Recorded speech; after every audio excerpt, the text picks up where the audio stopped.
এয়া ব্যতিক্ৰমী এক শৰণ লোৱা অনুষ্ঠান। অসমৰ ভিতৰতে হয়তো ব্যতিক্ৰম বুলি ক'লেও ভুল কোৱা নহ'ব।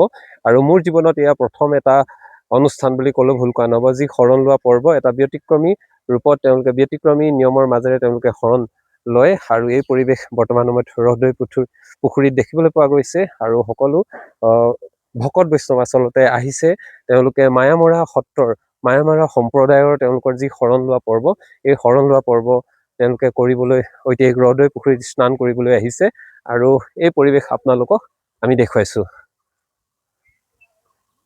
তুলি খুৰাই লৈ কোনো মাত নমতাকৈ হাতত পাণ আৰু কলপাত লৈ চুৰিয়া পিন্ধি এইভাগেই স্নান কৰি শৰণ লোৱা এক বিশেষ নীতি নিয়ম, য'ত শৰণ ল'বলৈ যাওঁতে কোনেও এষাৰ মুখেৰে মাত মাতিব নোৱাৰিব। আৰু এনে ব্যতিক্ৰমী এক শৰণ মায়ামৰা সত্ৰৰ সম্প্ৰদায়ৰ লোকসকলে এই ধৰণে বৰ্তমান সময়ত তেওঁলোকে শৰণ লোৱা দেখিবলৈ পোৱা গৈছে। আৰু শৰণ লোৱাৰ আগমুহূৰ্তত যিধৰণে স্নান কৰে ঐতিহাসিক হ্ৰদৈ পুখুৰীত, সেইদৰে এতিয়া স্নান কৰিছে সকলোৱে।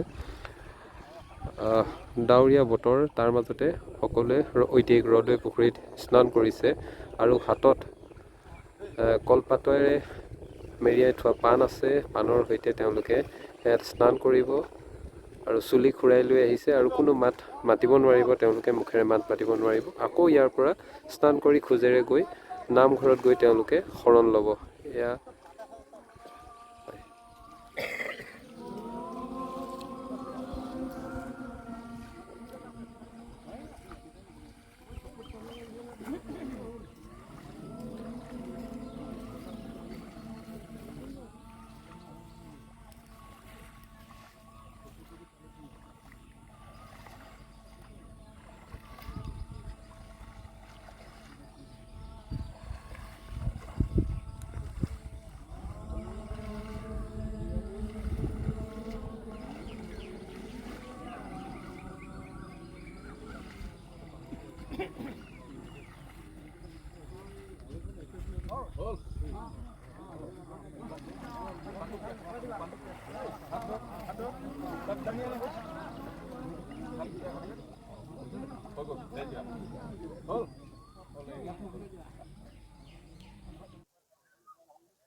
হয়, ভৱসংসাৰৰ পৰা তুলিবৰ কাৰণে মহাপুৰুষক লগ কৰিবৰ কাৰণে আধ্যাত্মিক জগতলৈ উত্তৰণ হ'বৰ কাৰণে এটা ব্যৱস্থা। এই ব্যৱস্থাত সকলো সত্ৰৰ শৰণ একেটাই কথা, ধীৰ স্থিৰ হৈ ধৰ্ম গ্ৰহণ কৰিব লাগিব। এইটো হ'ল ধৰ্ম শৰণৰ প্ৰথম ধাপ। কিন্তু আমাৰ মায়ামৰা সম্প্ৰদায়ৰ কিছুমান ৰীতি নীতি বেলেগ। প্ৰথম কথা হ'ল তেওঁলোকে কিবা এটা লাভ কৰিবলগীয়া হ'লে কিবা এটা ত্যাগ কৰিব লাগিব। তেওঁ নিজৰ চুলি কোচা হ'লেও বাদ দি আহিব লাগিব। যাতে মানে শুদ্ধভাৱে সাত্বিকভাৱে আহি আশীখিলা পাণ, 81 ভাগ 81 ভকতিৰ প্ৰতীক হিচাপে 81 পাণ আৰু এখিলা কলপাতৰ সৈতে মহাপুৰুষৰ শৰণ ঘটিব লাগিব। মহাপুৰুষতে গুণময় ভক্তিখিনি বাদ দি মহাপুৰুষৰ পৰা নিৰ্গুণ নাম গ্ৰহণ কৰিব লাগিব। গ্ৰহণ কৰি ভক্তৰ শাৰীত তেওঁলোক পাছত ভক্তৰ শাৰীত বহিব আৰু তেওঁলোকে ভক্তৰ শাৰীলৈ উত্তীৰ্ণ হ'ব। আৰু সমাজখনক শৃংখলিত কৰিবৰ কাৰণে তেওঁলোকে অন্যান্য বেয়া কামখিনি আজিৰ পৰা বাদ দিব লাগিব। পূৰ্বতে যিখিনি কৰিলে সকলো, কাৰণ এইটো এটা শুদ্ধ শান্তি আৰু সমাজ সংৰক্ষণৰ কাৰণে যিটো ব্যৱস্থা, সেই ব্যৱস্থাৰ ভিতৰত সোমাব লাগিব। আৰু শৰণ ল'লেই নহ'ব, তেওঁ উত্তৰণ ঘটিব লাগিব। কায় মানুহ বাক্যে এই শৰণ ঘটি তাৰপিছত সংসাৰখন চলিবৰ কাৰণে, জগতখন চলিবৰ কাৰণে পৰস্পৰৰ লগত সদ্ভাৱ কেনেকৈ কৰিব লাগিব, সমাজখন কেনেকৈ ৰাখিব লাগিব, ধৰ্ম কেনেকৈ ৰাখিব লাগিব, সকলো কথা ৰক্ষা কৰি চলিব লাগিব। এয়াই হ'ল শপত গ্ৰহণ। আজি শপত গ্ৰহণ কৰাৰ পিছত তেওঁলোকে বেয়া কামলৈ আগবাঢ়িব নালাগিব। আৰু আধ্যাত্মিক জগতৰ যিখিনি সমাজত আগবাঢ়ি যাব লাগিব, এইখিনি শৰণৰ মূল কথা।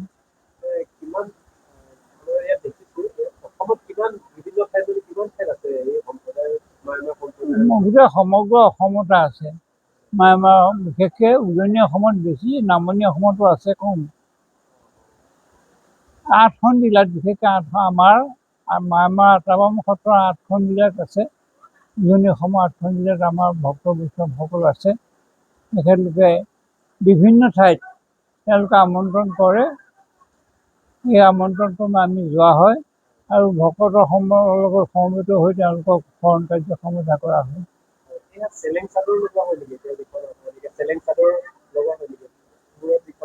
নহয়, এনেই শৰণ লোৱাৰ পিছত পাগুৰি ল'ব লাগিব। সদায় মনত ৰাখিব লাগিব যে মই মায়মৰীয়া সম্প্ৰদায়ৰ ভকত। এই কথাটো মনত ৰাখিবৰ কাৰণে পাগুৰিটো সদায় মাৰিব লাগিব। আৰু এটা মন্দিৰত স্থাপনাৰ ওপৰত যেনেকৈ চন্দ্ৰতাপ দিয়া হয়, মোৰ এই দেহাটো মন্দিৰটোৰ ওপৰত চন্দ্ৰতাপ হিচাপে পাগুৰিটো লোৱা ব্যৱস্থাই আছে আমাৰ সমাজত। সমাজত বহিবলগীয়া হ'লে পাগুৰি মাৰি বহিব লাগিব। আৰু আপোনাৰ অন্য সম্প্ৰদায়ৰ কি বুলি কয়, গোপিনী বুলি কয়, আমাৰ হৰিজী বুলি কয়, হৰিজী। তেওঁলোকে জীয়ৰীয়ে হওক বোৱাৰীয়ে হওক সমাজত বহিবলগীয়া হ'লে পুৰণি ল'ব লাগিব, পুৰণি লৈ স্ত্ৰী হিচাপে থাকিব লাগিব। এইখিনিয়ে আচৰণ বিধি।